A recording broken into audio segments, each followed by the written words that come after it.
This is WOMMLP operating out of Burlington, Vermont, 105.9 The Radiator. It's the Rocket Shop. Good evening. I'm your host, Tom Proxer, and with me tonight is Ula Blue. Hello. Hi, thanks for having me, Tom. Oh, thank you so much for coming in. Yeah, happy to be here. Well, we like kicking off with a song, so what have you got for us? Yeah, sure. So I'll start with the song that I most recently released. It's called Hang Up the Phone, and I wrote it, I started writing it the night that my dad passed away. So it's very near and dear to my heart, and it has taken a lot of my grief, which is nice. So...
Ula Blue there with Hang Up the Phone.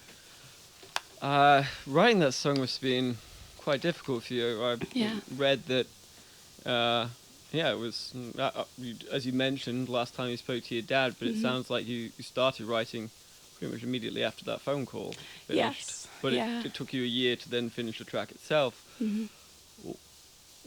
What was kind of going through your mind at that moment, and why did that translate to needing to kind of put this into words and put this into music the moment this was happening? Yeah, so I started the song with the piano intro, and I was actually on a flight on my way to Ottawa, and my dad had stage 4 stomach cancer. So I had gotten a call from my mom that I should come home, and at the time I didn't know that he had passed away. But I started the song after I had gotten off the phone with him, and he couldn't speak. So it was kind of this like moment of words not being enough.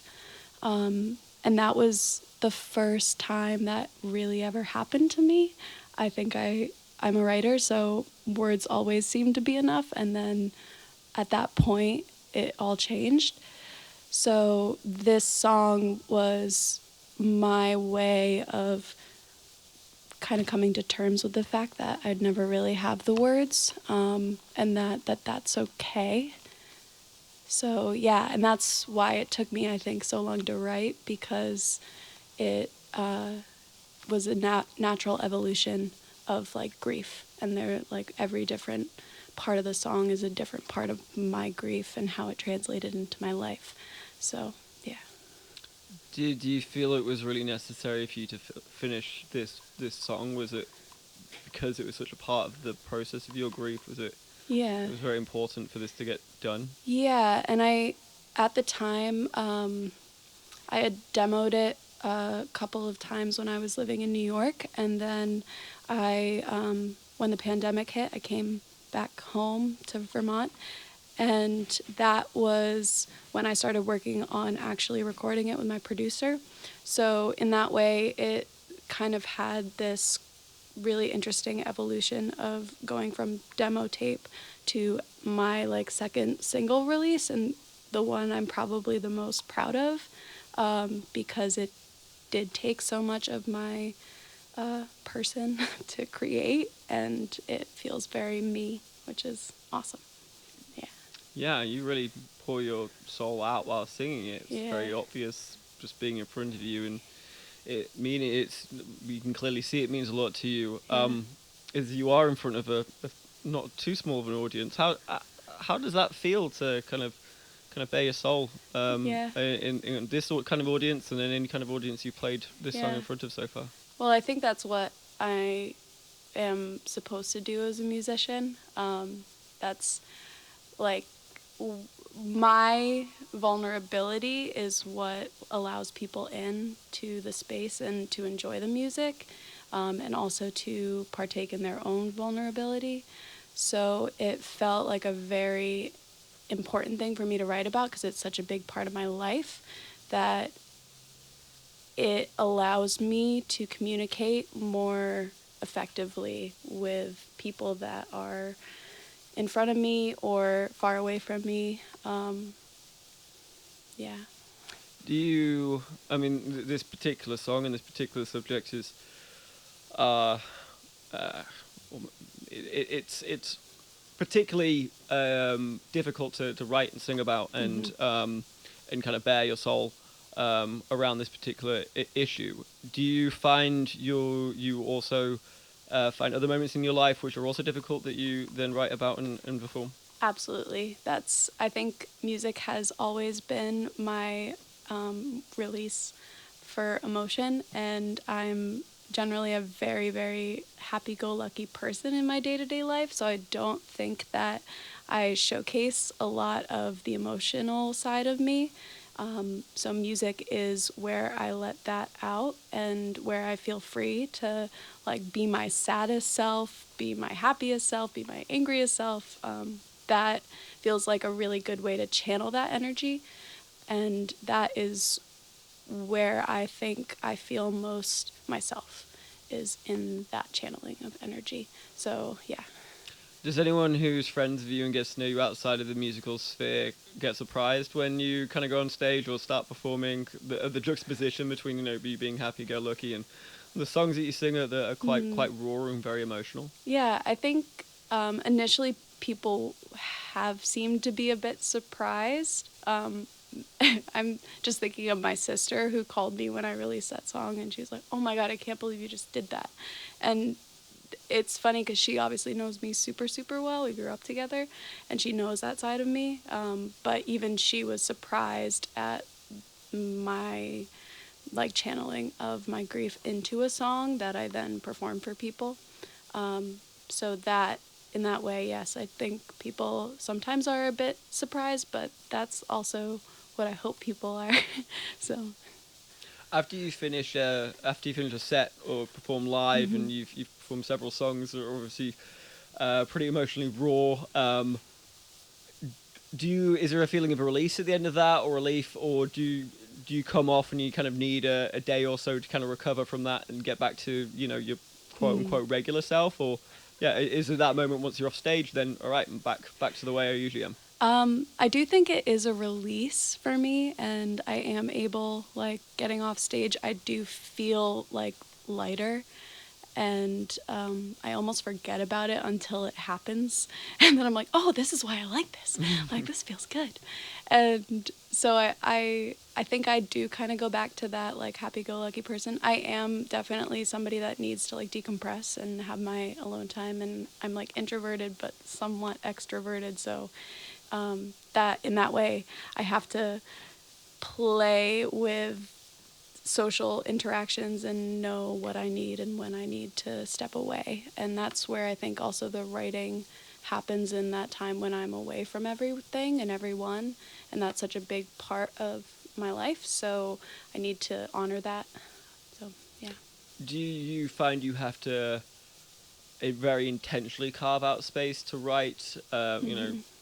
Shut your bedroom door, get everyone out of the house, make sure nothing's going to disturb you, or do you find that space quite naturally occurring quite regularly and able to kind of just tap into? It does happen very regularly, and I think that's because I've, like, worked to make it a regular practice. So I write almost every single night before bed, not necessarily music, just write. And I am always kind of thinking about, I kind of see the world as things to make into art. That is how I think I take in most of the world around me, is to then communicate certain things to people. So I'm always getting material. I'm always thinking of, like, whether it's a melody or words or, just like a list of things that I want to do today. I'm always writing pretty much whenever I get the chance. So when you go off to bed at night and you take your journal out, is there ever a time where you feel like you're journaling and all of a sudden it turns into a song, or even vice versa, where you think you're writing a song, it's like, actually, no, I'm just kind of saying to a diary here? I keep them pretty separate, I think, and that's probably because I didn't always think of myself as a songwriter. I thought of myself as a writer first, and, like, kind of more of a poet. So turning things into song, I came a little bit after, so I am able to compartmentalize. And also, I think I try and do different things through song than I try and do through, like, my other writing, which honestly I don't really put out into the world. That is more of a me space that I use to process, like, all of the things that maybe then I write about in a song.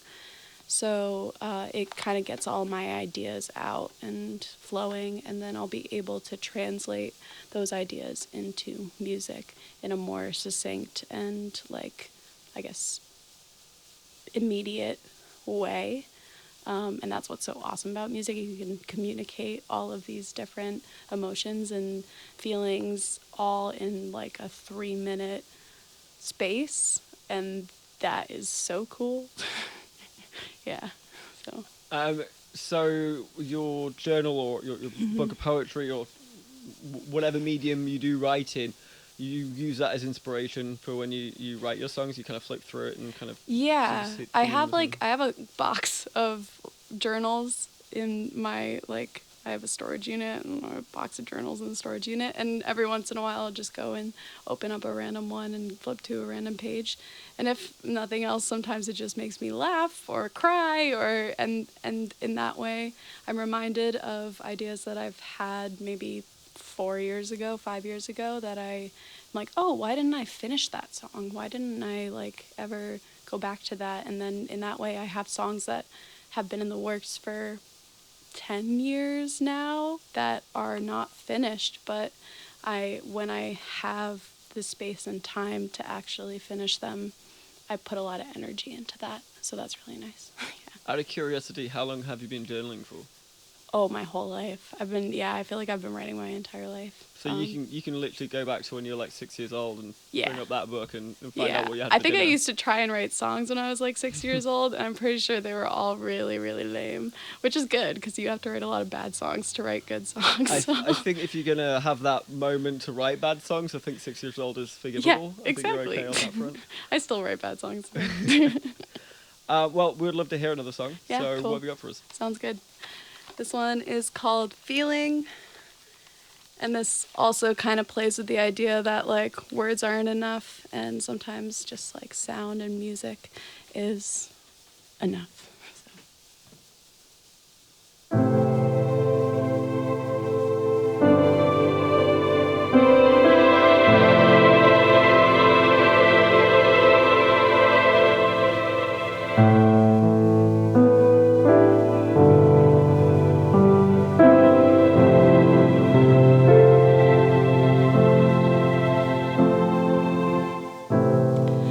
Don't know how to tell you how I feel when feeling comes too easy to me. I don't know how to tell what is real when feeling comes too easy to me.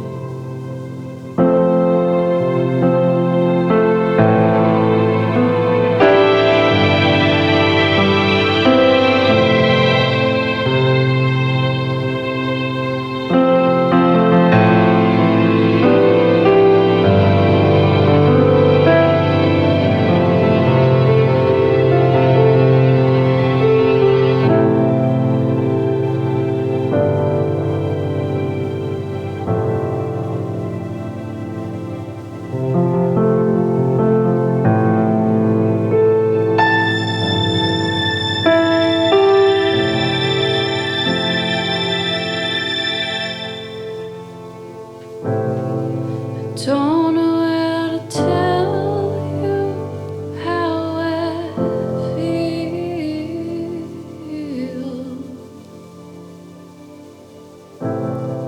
when feeling comes too easy to me.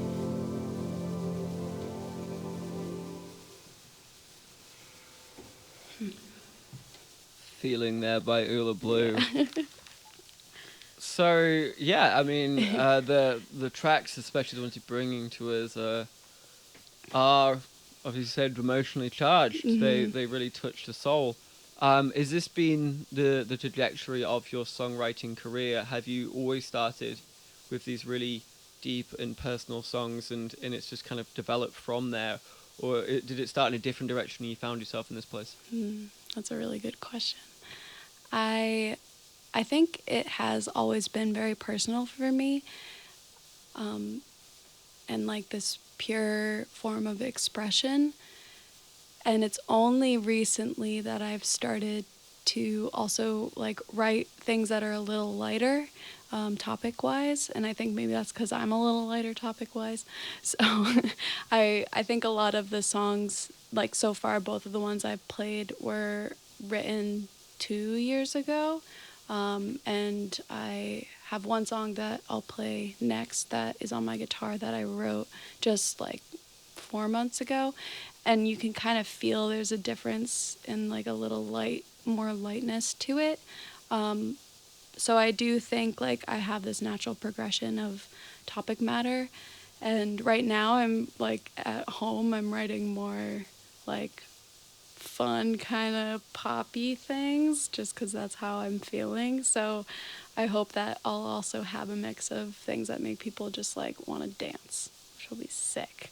But yeah, I haven't recorded most of that yet. So has this been a trend post-pandemic, feeling lighter, we can go out, see each other, we're not wearing masks, or is it been something else? Has there been another change in your life that's facilitated this change to something lighter and a little bit more got a bit more levity to it? Yeah, I think actually it's like during the pandemic that happened. I think I was able to kind of reset, and I found that I needed more space and time to kind of like heal from the death of my dad and just like the past couple of years in my life. And I got that during the pandemic, and there was nobody I had to answer to but myself. And in that way, I think that allowed I was able to process all of this heavy matter, and now I feel like I'm able to create things that are a lot lighter because I now know what I need as a person in order to be lighter. So, yeah, that makes sense. Yeah, absolutely. And I am curious about how you became a singer-songwriter in the first place. You said you'd been writing since you were like 6, but that's kind of a private side of you, and then you started to discover that you writing poems and poetry and then songs. When was that crossover moment? Because you don't consider yourself a writer as such, but you do consider yourself a songwriter. So when did that moment for you kind of happen, where you're like, no, I'm a songwriter, I'm a singer? Yeah, I remember it actually very vividly. I had been studying abroad, and I had not played piano or guitar or sang for like 3 years. And somebody posted to a Facebook group when I was in Scotland saying, hey, I'm giving away this free nylon string guitar. I was like, sick, I'll take that. And he came and dropped it off at my flat, which was dope. And suddenly I just started writing, and I was like, whoa, this is interesting. And I think I wrote this song like, Joe, I'm not the kind of girl you get to know, something like that. And I just like felt this shift at that point. And when I came back from overseas, I got really into songwriting just like right away. And I started playing out, and I think like my first show was at the Radio Bean. So I was like just trying to get in front of people and practice performing a little bit more and seeing what people thought of my songs, because I had no idea. I'm just like, I guess that I liked that, but I don't know if you'd like that. So yeah, that was kind of the moment. And from there, I haven't stopped. I've just been like music, which is fun. I'm assuming during the pandemic there was a little bit of a hiatus forced. Yeah, performing wise, yeah. How did you manage in that period of time? It sounds like you had a bit of a reset anyway mentally in your own life, but in terms of being able to perform and get those songs out there and get that immediate feedback, how did you fill that gap? Yeah, so I lost my job at the start of the pandemic. I was like one of those unemployed people, and that kind of motivated me to go back to school. So I enrolled at the University of Miami and got my master's in music. And that was pretty much how I spent the entire pandemic, was doing my master's, which was awesome. It was all online, so I could like do everything else in my life and still be in school. And during that time, I got connected with my producer who's down in Nashville, and we started working on the songs that I've released. And that was a really cool thing during that time, because I wasn't necessarily performing, but I was constantly working on more of the production side, and I had the space to work on the production side, and that's now what I am very interested in, is like, how can I make these soundscapes? Because before it was just me and guitar or piano and my voice. And now I'm like, oh, I want like a full band and synths and all of these things that I kind of see in my head that now I have the ability to actually create through a studio setting. So for that, I think the pandemic was perfect, and I kind of wouldn't have it any other way. It actually motivated me to record my songs and put them out into the world, which is, very much what it takes to continue doing it. So, yeah. So now you are a producer and apparently putting your own producer out of a job potentially. Um, and you kind of want to get those bigger sounds, a bit more of a soundscape. Does that mean you're reconsidering being a solo artist? You're like, no, I'm still going to do this all by myself. This is mine and mine alone to work with. No, I would love a band, and I've had bands on and off. I've played a couple of shows with full bands, and there's nothing like that energy, and it's so fun to do it with other people. And so I really do want that. And that was like the pandemic kind of cut some things in that sense. And I think a lot of musicians felt that, where like it's like, okay, wait, I can't get together with these other artists that I've been playing with and working with. So it also kind of reset people, because now suddenly, now the pandemic's over-ish, in Vermont at least, people are able to go out and play with people they maybe either played with before or never played with. And so there's that kind of freedom as an artist right now, which I love. And that's what I'm looking for, is a band. That is where I see things kind of expanding and becoming more, I guess, fun. Like, I want people to dance, and like, you need drums to do that, really. So it would be great to find a drummer. If anybody's listening, talk to me. Those are very rare around these parts. I know. As I'm sure you know. I know. Yeah, that's why I'm moving. Yeah, so I was gonna bring that up. So you said you producers from Nashville. Yeah. Apparently you're going to be moving down to Nashville yourself. Mm-hmm. So yeah, tell us a little bit about what's going to happen there. When we're going to lose you? I'm leaving in a week. Oh wow. Yeah, so this is my last week in Vermont, which is fun. I have a lease down there in East Nashville, which is like more suburban area, and I am just gonna be playing music. That's my goal. I want to like really put all my energy into this and see if I can make something happen in the near future. So, I mean, I have a master's in music, and I'm able to, like, if I need to, go and get a job at, like, a place in Nashville, and that's where being in a place where there is more of a music industry is really important, because I could make money there, which is hard in Vermont. And it's not that the community isn't super supportive and that there are opportunities. There's just not as many opportunities. In Nashville, you can play out, like, 4 days a week if you want to. So that's kind of where I see myself, and where I see myself also finding the other people that I want to be around as musicians. And I do have a guitarist there. So in that sense, he actually, we went to UVM together. So he's been there for 2 years. So I'm moving down there, and he's going to play guitar for me, and I need to build the rest of the band. So that's so exciting though. You must be just hopping with nerves and excitement Yeah. and expectation and anticipation. Yep. But it's great that you've already got someone down there, kind of already plays down there and kind of knows the scene and everything. I've had a couple of friends go down to Nashville for very similar reasons.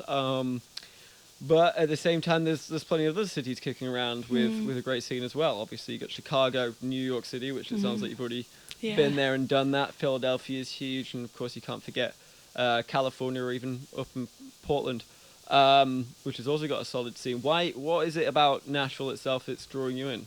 Yeah, so I think one of the big things is that my producer is like 5 minutes from my house. That's going to be really nice. I can actually record with him, because during the pandemic, I was sending him like my sheets and demos, and he would record the bands, and then I would record my vocals at home. So being in that space when they're actually creating the music with the musicians is something that I think is really important for me, and I want to be there. So that's how I see myself working moving forward. Also, rent is cheap there compared to a lot of other places. Yeah, I lived in Brooklyn, and I'm like, okay, I don't really need to be in a tiny 1-bedroom if I can have a full house in Nashville for less. So that was one thing. And also, I like the idea of being in a place that has a lot of singer-songwriters and country music. I think I really like to focus on like the wordsmith thing of it, and in other cities that isn't always the biggest emphasis. Sometimes it's more on the like actual show and costumes and things. At least that's what I found in New York was like, it was very like, what kind of illusions can I pull, which was fun and important, but I'm ready to be in a place that is a little bit more on the songwriting end of things and where people go to be a part of that and also to work with other songwriters in a more intimate setting. So, and it's pretty intimate there, like as it's not really that big, which is nice coming from Vermont. I am very much in need of trees, and I know that about myself now.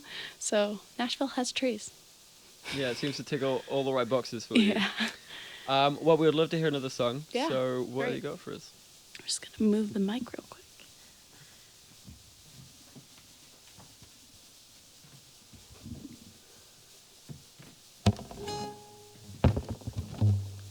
So yeah, this next one is the song that I've been currently recording, and I think I might try and retrack a lot of it because it feels like I need to approach it from a different perspective. So you're gonna hear the raw version. It's called If I Only Had Today.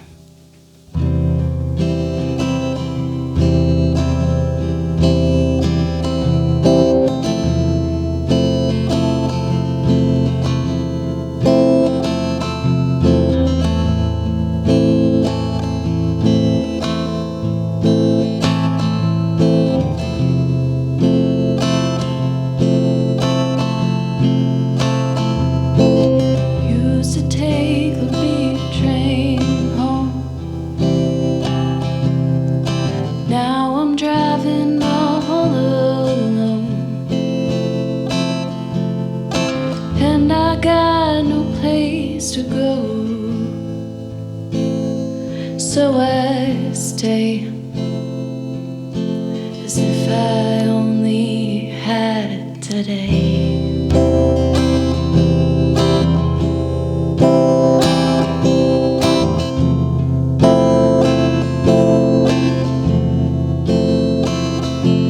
Next thing you know, it's been a year. So what the hell am I still doing here? Oh, I know despite the fear, I'll be okay, as if I only had today.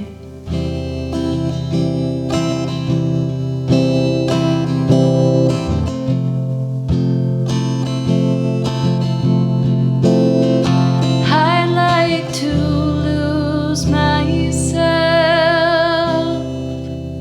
in your eyes, but now I choose myself and try to cry all the time. So if this world is what we make it, let's go ahead, don't break it. Everyone is watching you and I.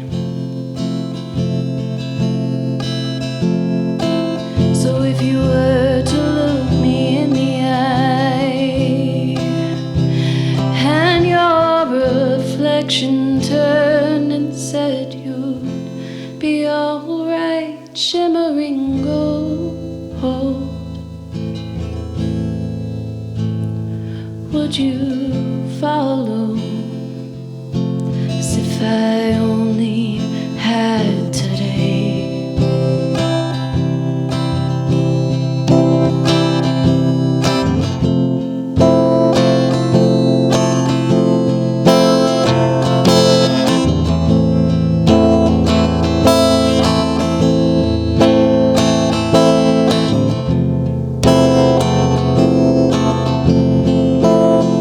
I'd like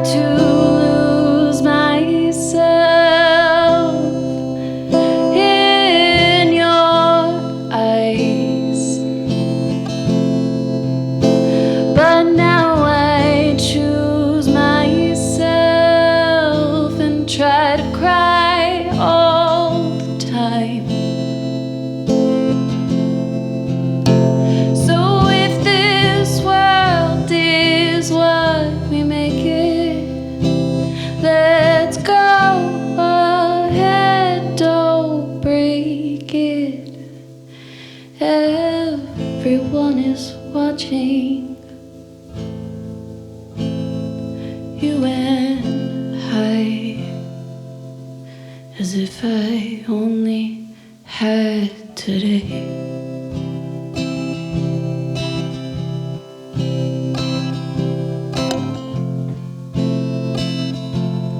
As if I only had today. Ula Blue there with If I Only Had Today. Ula, I'm very curious to know, in terms of piano and guitar, which is your preferred method in terms of to sing with and to best complement your voice and your style? I have only recently, actually, this is the first time I'm like doing something in public with a piano. And that is because piano is very near and dear to me, and it almost felt like too much, too raw. So I do think I see myself going more towards piano now because I think that's what I want. I have been playing mostly guitar also because it's easier to transport, and I didn't have a nice keyboard until very, very recently. So that is where I'm kind of shifting a little bit more, and I'm getting more of the sound I want on keys. But a lot of the time, especially with a song like this, I haven't yet figured out the production, so I like just being there with a guitar and kind of doing that almost like writer's round kind of feel. So I feel like guitar makes sense for me on some songs right now, and eventually I want them on piano, but they're not ready yet. So I find it kind of funny that the playing piano in public is apparently the step beyond for you, considering the nature of some of the songs you sing. Yeah, I guess so. It's funny, I feel like guitar is like a shield, literally. Like, it's right in front of me. So I do think I feel like it shields me from like actually being right there in front of the audience. And so piano doesn't really allow me to like put a shield up, which is nice. Yeah. Yeah. Yeah, it's got that kind of physical presence. It puts something in between you and the audience, I guess. Yeah. Which I guess can make you feel a lot safer, especially if it's something you're used to. Yeah, and I also have weird hand issues lately, so I can't play guitar for as long as I used to be able to. Piano's a little easier, so. I wouldn't have guessed that it was piano that was new to this, because you do play it very well. Thanks. You've had a couple of recent gigs. One is Stowe Cider, one with VPR. Do you want to talk a little bit about what you did with VPR?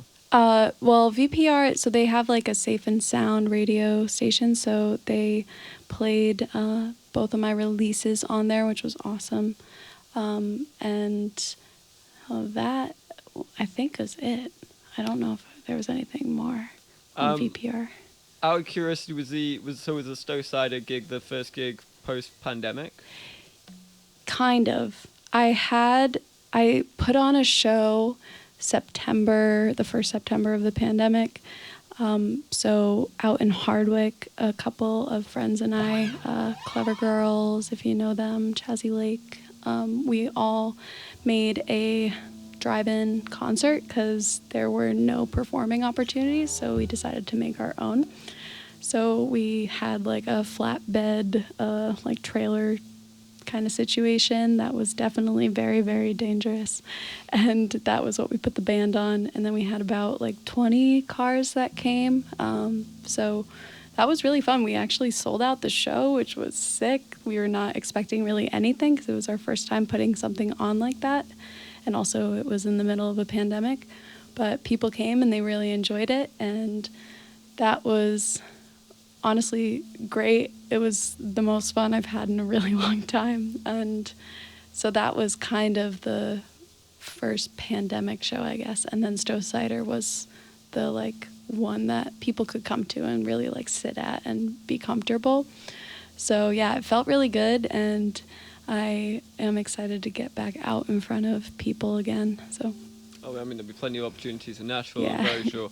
What was that first gig like, being back and being able to have that immediate audience feedback and reaction? And I'm sure the one where you're playing to a sold out gig but to cars though, Yeah. it's not quite the same feel to it. No. So how is that that initial gig back to normality, if you will? Yeah, it felt great. I have been working a lot on my voice, and I've paid a lot of attention to just performing and the way I perform my songs and how I choose to put information out. So, I felt really prepared because I had been working the entire pandemic on that and working on my sets and working on actually playing songs for people, even though there weren't people there. I was like just imagining.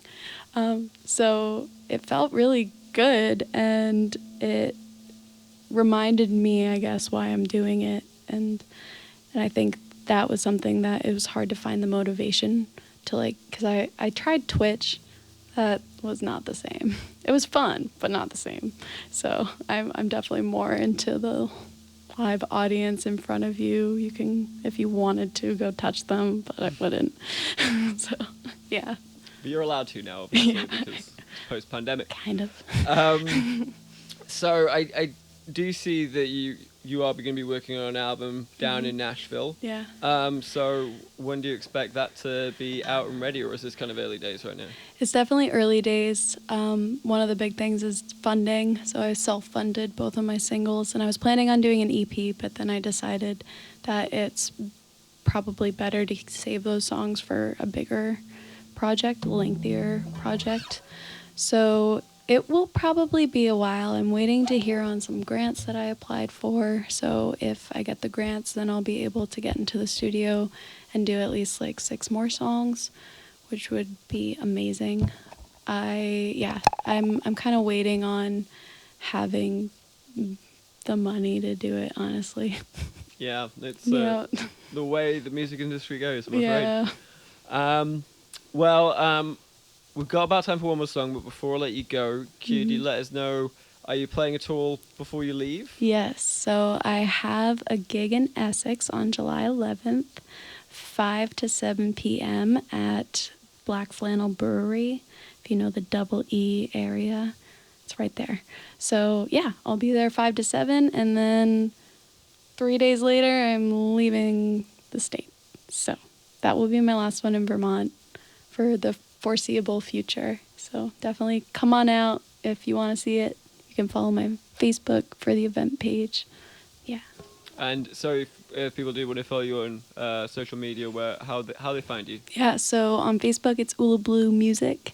If you want to follow me on Instagram, it's OG Warrior Princess. So, yeah, that's from high school. And other than that, I have a website, ulabluemusic.com. I just revamped my website, which was fun. So, yeah, it looks kind of fun and fancy now, which is nice. I can confirm that it's very flashy. Well, we have got about time for one more song, so Yeah. we're going to play us out with. I'm going to play this song Around that I also wrote a long time ago. So.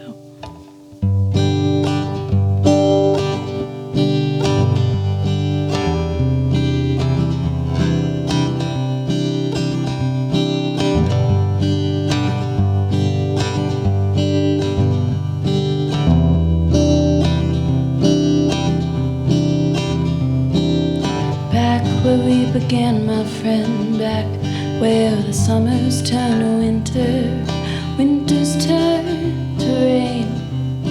I'd spend the daylight sleeping in akin to each other's skin back then. You were my everything. Now my patience has an end, and I can no longer pretend that you feel the same. And I hope when I'm alone that one day I'll feel at home without you anyways. I turn around, around, around to close that door. I turn around, around, around. I can't fight it anymore. I'm sorry, I love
Out Blue, playing us out there with a round. Thank you so much for coming in. Yeah, thank you for having me.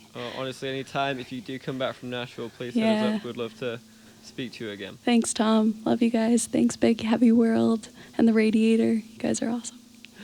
Well, before we go, I do want to mention that on the Rocket Shop Spotify at the moment, if you Google, Spotify, A Decade of the Rocket Shop, there is a fantastic playlist which has Rocket Shop shows from 2010 to 2020.